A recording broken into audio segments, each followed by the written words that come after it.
La plaque est enlevée. Donc il reste à enlever la sécurité anti-débordement qui est ici. On vérifie au passage si elle fonctionne. Voilà, elle fonctionne. On va enlever des fils pour pouvoir enlever la plaque. Alors, nous allons déjà vérifier la sonde. Sur 200K, j'ai une valeur de 13. Et si je touche un peu cette sonde qui se trouve ici, nous aurons une valeur différente, car elle mesure la température.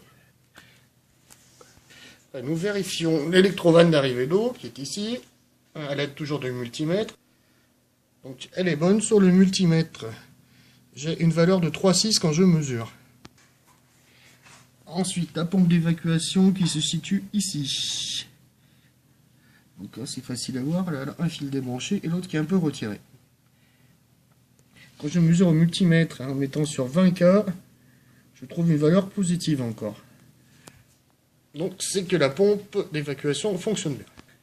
Ensuite, nous avons la résistance, ce qui chauffe l'eau. Donc, c'est ici. On va prendre aussi la résistance pour voir si elle n'est pas à 0.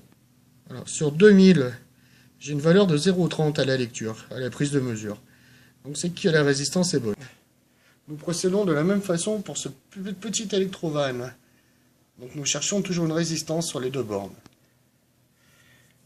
Par contre, nous ne touchons pas au moteur parce qu'il est sous condenseur. On risquerait de prendre une bonne décharge électrique. Donc ça, on ne surtout pas toucher. On vérifiera en dernier. Concernant les sondes, nous en avons déjà vérifié une au départ. Donc la petite qui est devant, la plus accessible, que celle qui se trouve dans le bac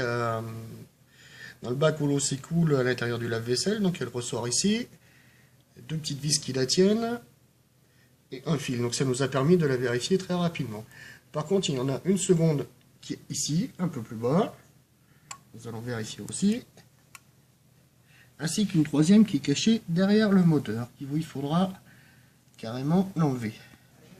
Pour vérifier ce capteur, il suffit de souffler dans le petit tuyau qui est en haut. Et on doit entendre un net clic. Par ailleurs, on fait sortir l'eau qu'il y a dedans, en le secouant bien fort. Et on s'assure qu'il n'y a aucune saleté dedans qui pourrait entraver le bon fonctionnement. Concernant la petite sonde qui est derrière le moteur, donc on la sort. Et pareil, on souffle dedans. Et s'il y a des saletés, on les fait sortir délicatement avec de l'eau et du savon. Plusieurs fois. Ou à l'aide d'un tournevis ou d'un coton-tige plutôt, c'est plus prudent pour ne pas percer la membrane qu'il y a dedans. Donc quand on souffle, on doit entendre un contact franc. Voilà, le diagnostic est terminé. Donc la seule chose qu'on n'ait pas vérifiée, c'est le moteur. Mais on l'entendra bien démarrer ou non. Parce qu'il est assez compliqué de le tester sans avec les condensateurs qui sont assez dangereux. Voilà.